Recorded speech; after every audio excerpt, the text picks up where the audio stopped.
Hello and welcome to another edition of For the Record. I'm Sean Murphy. We have hit the road today. We are in Newport, Rhode Island. The fantastic folks from the Newport Restoration Foundation. We're here with Peter Roos, and I made sure I said his name properly. First time on the show, so welcome to the show, first of all. Thanks. Tell us a little bit about the Newport Restoration Foundation for those that may not know. What is it? Well, the Restoration Foundation was put together back in 1968 by Doris Duke, and she was really trying to save old houses that were rapidly being torn down at the time. And so she had extraordinary fortune and resources, and she really put it to good use and saved about 80 houses around Newport. Wow. That are all 18th century for the most part, few early 19th century, but it's one of the largest collections of 18th century houses anywhere in the country. Isn't Newport pretty much all, I mean, you're getting back to that. There's not as much new as you might imagine. Newport is just historic from start to finish, isn't it? Well, and Rhode Island in general Yeah. has one of the highest concentrations of historic buildings anywhere in the country. And Newport has the largest number, apparently, of 18th century buildings anywhere in the United States. And it's the smallest state, go figure. Yeah, right, right. No, we're very densely packed. That's right. But you know what they say about Rhode Island, if you're going to take a trip anywhere, you're going to have to pack a bag, right? Even though it's the smallest And state. get your passport. That's true. Well, why don't we start with the house that we're in today? Let's talk about this one. Well, this is the Samuel Whitehorn house, and it was one of the real treasures that Doris acquired, and it was in terrible condition.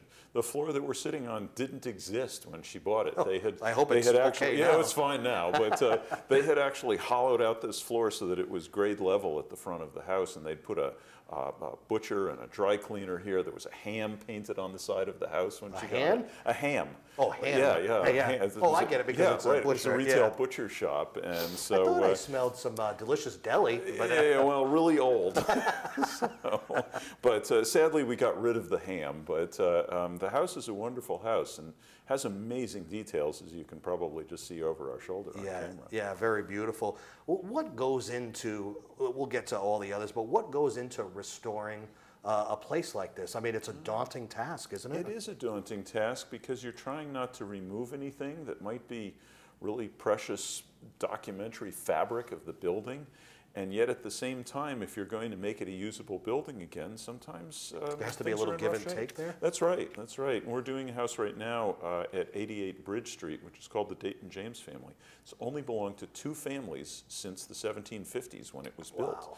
Dayton family owned it up until about 1840, and then the James family sold it to us about 3 years ago. And it needed a lot of work. We really had to strip it right back to the outside, but then save everything that was in there and put back as much of that as we can. So how do you determine it? How do you, you're the experts on this, but how do you determine how much original gets saved and how much do you have to put in new to make it actually usable for this day and age? Well, when you get down to the structural members, you want to make sure that the house isn't going to fall down. So that's probably like step one. Absolutely. So that's a visual determination of whether it's rotten or not. And right. If it's not, if we can keep it, we want to keep it. We often can't keep the original plaster because that's all cracked and falling apart. And it's horsehair plaster. You look at old plaster and they literally sort of glued the stuff together with horsehair and cow hair, and you'll see the hair sticking out of the plaster. Right, really? Absolutely. Wow. This is real relic of the past. But the lath underneath we can usually keep, and there's a lot of trim. You can see all the trim behind us in the house here. So we're really taking those pieces off. We're stripping off the old paint. We're doing paint analysis to see what the original colors of the building were. We're doing what's called dendrochronology on the building so we can determine its age very precisely. So there's a lot of work that goes into it, and it takes a couple of years. Is there anything that they did as far as the house back in the day that wouldn't be environmentally acceptable these days? Things like, lead or anything like that? Well, you did find some lead in the house, but you find lead in houses today too. Lead flashing around windows was used back then, and it's still used today. Not really. Did they use insulation back in the day? Well, not around here. Okay. It's very difficult to, just because of the way they're built, to insulate houses that were built in Newport. Other parts of Rhode Island and Connecticut, Very easy to insulate them in some cases, but not in Newport. The specific way they built them makes them almost impossible to insulate. Now, what they did leave around was, of course, they'd all have outhouses in their backyards. We would not consider that to be environmentally safe. So you wouldn't refurbish that and use? Yeah, we wouldn't consider that environmentally safe for it's more than one biodegraded at reason. this point, but yeah, it's all biodegradable inside that right. place, right? Well, and with the house that I was just talking about, we have some evidence that they were actually rendering fat in the back of it for tallow candles. So it was a tallow candle manufacturing place. That probably also wouldn't be kosher in a neighborhood, in a residential neighborhood today. When you have the modern conveniences, how much does the house get altered if you're talking about plumbing, if you're talking about electricity? Because I can see lots of candle holders all over these places. Sure. Well, it's a great question, and Doris Duke, when she redid this house, didn't actually want to put modern lighting fixtures in. We have inserted a few after the fact, so you don't see a lot of that in this building. The way we get around that in the house that we're working on right now is that we will be turning that into a rental property. Many of our houses are rented out to private tenants. That just their residence is the way they've always been for 2 centuries. But the way we get around that there is that we've put an addition on the back that has the bathroom and the kitchen in it. So most of the modern appliances, electrical, plumbing are all in a part of the house that's not historic. And so the historic part of the house just has the heating in it, and that's really the only, and the electrical, and that's the only modern intrusion. If you go back far enough in time, people were shorter back in the day, right? So were there They things like... weren't actually. Oh, That's no? an old myth. Is that right? Really? It is. A little shorter, but not much. The bathtubs were all much smaller and things Well, like they didn't that. have bathtubs in the 18th century. Yeah, if there's an outhouse. The ceilings are lower, the doorways are lower, but there's a very practical reason for that, and that is what happens to heat. It rises. Well, and if you only are heating from a fireplace, there's not a lot of heat to throw off, and if it's all near a high ceiling, you're not going to get the benefit of it down near the floor. Point. It also costs more to, saw all those boards to and create all that lumber to put into the house. So lower ceilings keep the heat down near where people are. We know that people weren't shorter because Revolutionary War enlistment records show that the average man in the 1770s, at least in the average American, was only about 2 inches shorter than today. So where did that myth come from then? I think it's the lower ceilings and the lower doors that all made us feel that way. They looked and they said, well, yeah, they must have all been shorter. That's right, but it's an old myth. So the fireplace was basically the heat source then for the house for the most part, It right? was, but not quite in the way you think of it. Fire does throw some heat out into the room, but you look at all these old houses, they've got a big central chimney in them, and the fireplaces were all around that, what's called that central chimney mass. And so fires in all of those fireplaces kept the whole chimney mass warm. It heated up the brick, and then the brick threw radiant heat out into the house. Wow. Not a lot, but it did heat the whole house that way. It seemed practical though, right? It's not terribly practical, and on a cold winter's day it might have been 45 degrees when it was 20 outside, so the kitchen was usually warm though because there was always a fire going in there. So when you're talking restoration and somebody, from this century wants to live in it, what do you do about the heating situation as far as modernizing it somewhat? We put in a boiler. There's no way someone's going to just live by the fireplace alone. Especially with the winter we just had in New England, right? Yeah. All of our houses have modern heating systems, most of them baseboard. And it's interesting learning about the people of that time as well as the house and the type of structure that they lived in too, It tells you a lot about the person. It is. And, we know a great deal about some of the people who lived in our houses and not so much about others. One of our best houses is the Vernon House, and we know quite a bit about the resident there because we have personal papers, we've got business papers, and that was William Vernon, excuse me. And tell me about him. Well, he was the first, in essence, Secretary of the Navy for the Continental Navy. Wow. He left the house when the British occupied Newport. It was taken over by General Rochambeau.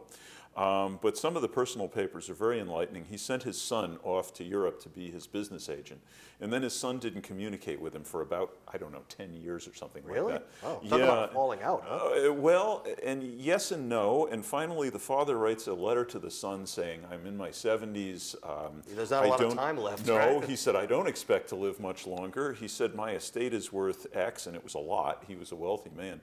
And he said, I was going to split it evenly between your brother and you, but I haven't seen you in 10 years. So if I don't see you before I die, he gets it all. And if I do, we'll split it half and half. And almost immediately, there's a letter back from France from the son saying, my dearest father. So it's amazing what money can do to get people to come visit you, huh? Absolutely. Wow. So some of these same things that we think about today with, children and fathers and sons and families, they're all the same. So that's the person, but let's talk, was it the Vernon House? Is that what it is? Yes. Let's talk about the house itself. It's a remarkable house in that architecturally it may have been enlarged by a man named Peter Harrison, who did many well-known buildings, the Brick Market, the Redwood Library, Touro Synagogue here in Newport, some of the famous 18th century buildings. He may also have redesigned this house. It's one of the only wooden townhouses that's around still in New England, within a wooden city, which is what Newport was. It has this amazing set of chinoiserie wall panels. They're imitation panels of Chinese life done in the style of Japanning of furniture in the early 18th century. And they were walled over in the middle of the century, in the middle of the 18th century, and nobody saw them again until the 1930s. Wow.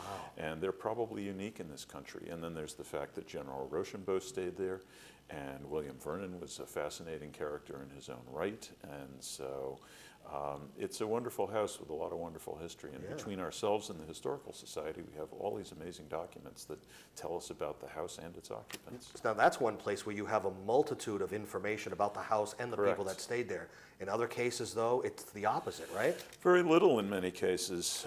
We did a lot of research on the Dayton James house that I just talked about and found out that there was actually a fair amount of information, especially about the Dayton family, not so much about the James family. There's other houses where we know virtually nothing about the occupants. But the only thing you can really do with them is sort of, like you said, your method of sort of carbon dating to kind of at least get the age and just to see what it was all about and maybe what the person's decorating styles were and things like that. If you care to look hard enough at the physical evidence, we look at CSI and programs like that, there's physical evidence in an old house. And if you look hard enough, you can find out a lot of things about the house and its occupants. You can do archaeology in the backyard. House right across the street from us here, we did archaeology and found out a lot about Dug up some dinosaurs in the backyard? No dinosaurs, but a lot of pottery. They'd had now, why is that buried in the ground? Well, they would literally dig pits in the backyard. Sometimes it would be where the outhouse was, and they would throw their trash down there. But there are trash pits around, and they're gold mines for archaeology because you find, everything that was broken was thrown into the trash pit, and you find this great evidence of who lived there and how wealthy they were, what kind of china they had, Did people back in the day also bury dead relatives in the yard? No, not Nothing here, like that? although Rhode Island is well known for having family plots in the backyard, but not so much in a town like this because the houses are just too densely packed. Right. So here we have the common burying ground, which has one of the largest amount of gravestones in any colonial cemetery that's still left in America.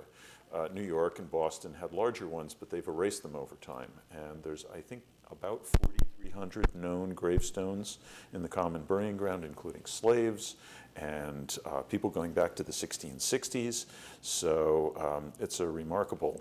It's a shame that in some of those bigger cities they erase the historic. I mean, that's very historical, the significance of it. It must have been a reason, land issues? Or? Land. What's more valuable in Manhattan, a cemetery or a high-rise? Well, let's take a break. There's so much to get to, and this is so fascinating. Do you want to give a website out for the Newport Restoration Foundation? It's newportrestoration.org. All right. We're going to take a break and come back. I'm here with Peter Roos, the Executive Director. I'm Sean Murphy. This is For the Record. Stay with us.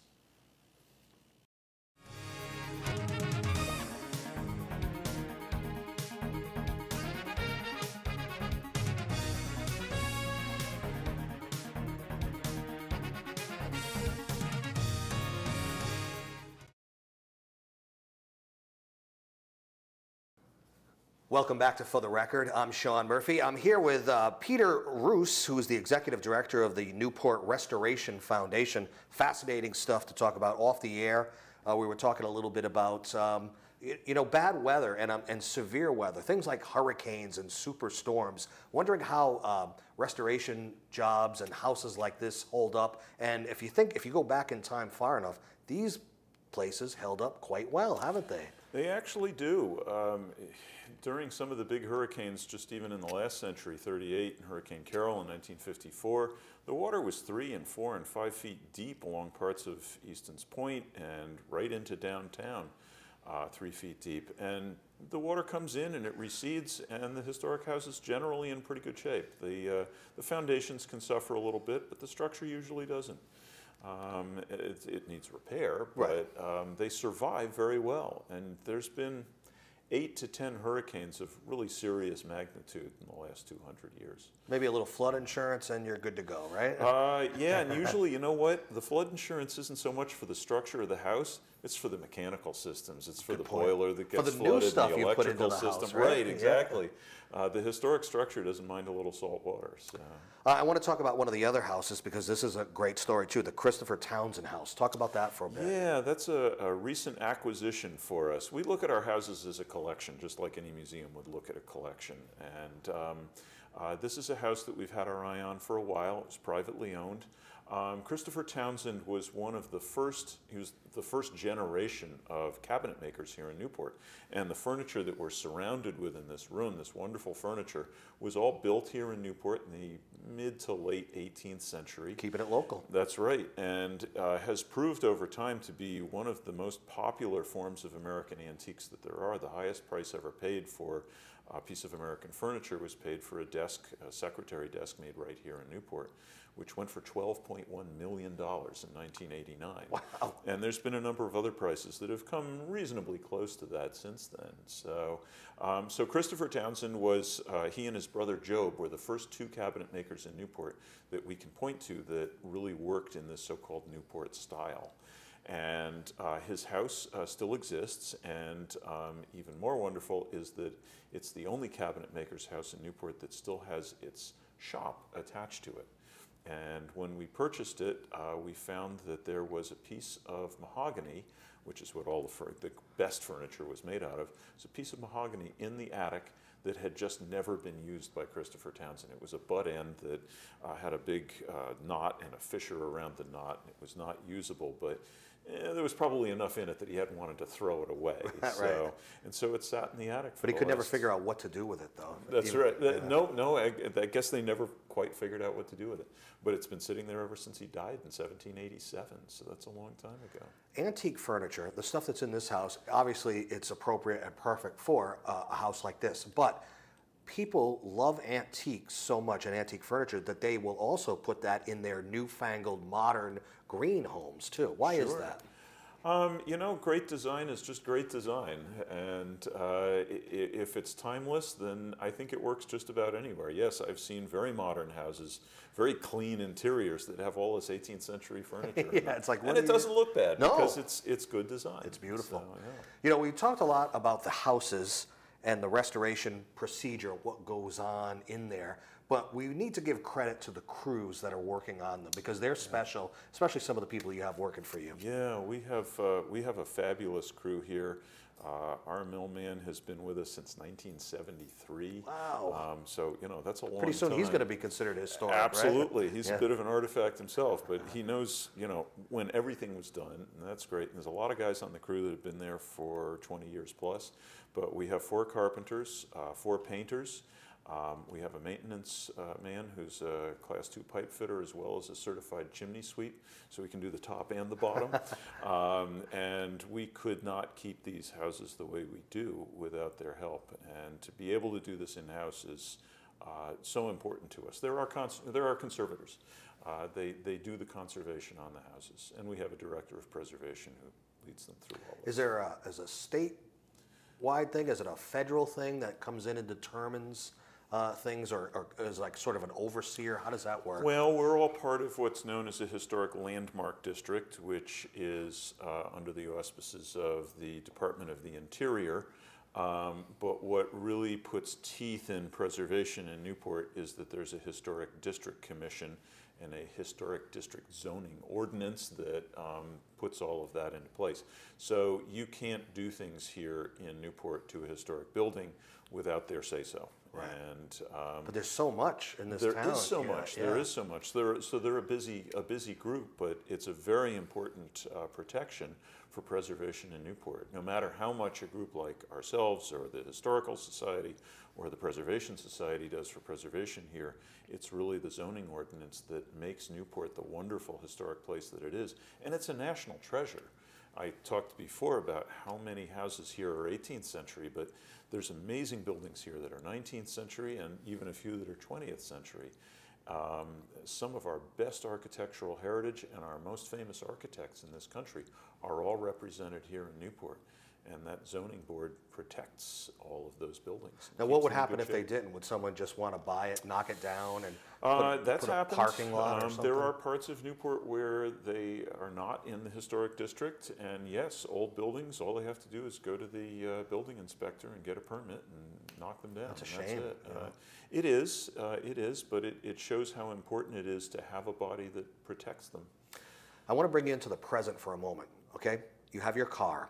You decide you're going to get an oil change. You decide you're going to clean it. That's not the end of it.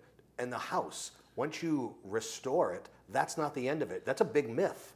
Absolutely. Preservation is never finished. I can fix this house that we're sitting in till it's absolutely perfect and there's nothing wrong with it. Well, we all have houses. We all know that in another 10 years something's going to be wrong with it, whether it's a rotten sash or a gutter that's gone. Preservation is never done. It's an ongoing battle, and buildings constantly need to be repaired and maintained. And we're very careful about that here. I really believe in an aggressive maintenance. Yeah. Every time a house is painted, the carpenters go through the whole envelope and see what's rotten and what's not working, and it all gets either repaired or, if necessary, replaced. I was going to ask you about that. You know, you hear the term preventative when you're talking about maybe your medical or your car before it breaks down. Do you do things, do you change things out, swap things, restore things before they rot or break just to kind of stay ahead of it? We want to make sure that they're maintained properly so that they don't rot. Okay. But being observant, our carpentry supervisor saw a little bit of water leaking out from under a board on the house, and he said, that doesn't look right. Pulled off the board and found out there was an old gutter underneath, and the gutter had not sealed off properly, and it was still gathering water, but now it was pouring it down inside the wall of the house. If he hadn't noticed that, it probably would have caused damage to the corner post, which would have, in essence, we would have had to pull the whole post and the house apart to get at that post to repair it. As it was, he found it relatively quickly, and it was a fairly easy repair. So delayed maintenance, deferred maintenance, it costs you far more than preventive maintenance. Absolutely. All right, so you restore a beautiful home like this. What happens? You mentioned sometimes a private owner will move in. Maybe in another case, can it be a museum? What are the things that happen to the house after it's restored? Our buildings are, Doris Duke pondered this for a while. She didn't know what, she was restoring all these houses and she wasn't quite sure what to do. Yeah, what do I do next? So she called some people from Williamsburg, she called some people from other places. The folks from Williamsburg said, well, just buy everything between this street and that one and turn it into a Williamsburg of the North. And she thought, you know, Newport works pretty well the way it is. Yeah. It's all these wonderful old houses. They've always been residences. They always ought to be residences. So yes, we have a couple of historic house museums. We're sitting in one of them now. Rough Point, Doris Duke's home in Newport, is another one, which is a fabulous Newport mansion with all its collections intact. But for all of the rest of them, did we really need 60 or 70 historic house museums around Newport? She decided not, and I think she was absolutely correct. You've probably seen and I'm a museum person. So. If you've gone through a few of them, you probably get the gist of what they're like. I'm not sure if you need 60 museums, you know. And at the same time, they, in essence, formed their own museum on the streets of Newport because anybody walking through Newport gets to see all these houses well maintained. Yeah. Now, do they live in them year-round usually? Are they the type of people that'll maybe go south for the winter? Well, we have a few of each, but the bulk of them are year-rounders. But yeah, we have some people who are here seasonally. If someone wants to come, they're here watching this fascinating show, what's their best bet? Should they look up some tourism situation and just kind of take the walk, or can they go into some of them? There's a variety of different ways to do that. One of the things I always recommend is that we at the Foundation and the Historical Society together do a walking tour, and that's a great thing to do. Get you out on your feet. This is a wonderful walking city. You can go and see everything, and those tours are available down at the Museum of Newport History, and they're very reasonable in price too. But you can also go on our website and you can print out a map and just go and see our houses. And go and see the other museums in town too. There's of course the Preservation Society, and the Historical Society has several houses. So there's a lot of different ways to see it. But and I can't help but say go to the Go Newport site, which is the Convention and Visitor Bureau, Discover Newport. Give site. your website one more time as we go to one more break. I'm sorry? We'll take your website one more time. Oh, as we okay. go to It's break. newportrestoration.org. All right, one more break and then we'll come back. I'm Sean Murphy. This is For the Record. Welcome back. So that is our show for today. What a fascinating show, too. I cannot recommend more that you get out to Newport at some point and just experience all that the town has to offer. I'm sure my director will be asking, are there lots of nice food places and restaurants in Newport? Oh, tons of them. Okay, Tons of them. good. So, yeah, all the websites, we're going to put links up on the on our graphic screen there for you. It's a great show, and we thank you for allowing us to come into one of your historic homes. So thank you very much. Thank you for coming. It was great to have you here. So that's our show. Peter Roos is the executive director of the Newport Restoration Foundation. You can see this show and many others on our YouTube site. Until next time, I'm Sean Murphy. We'll see you next time.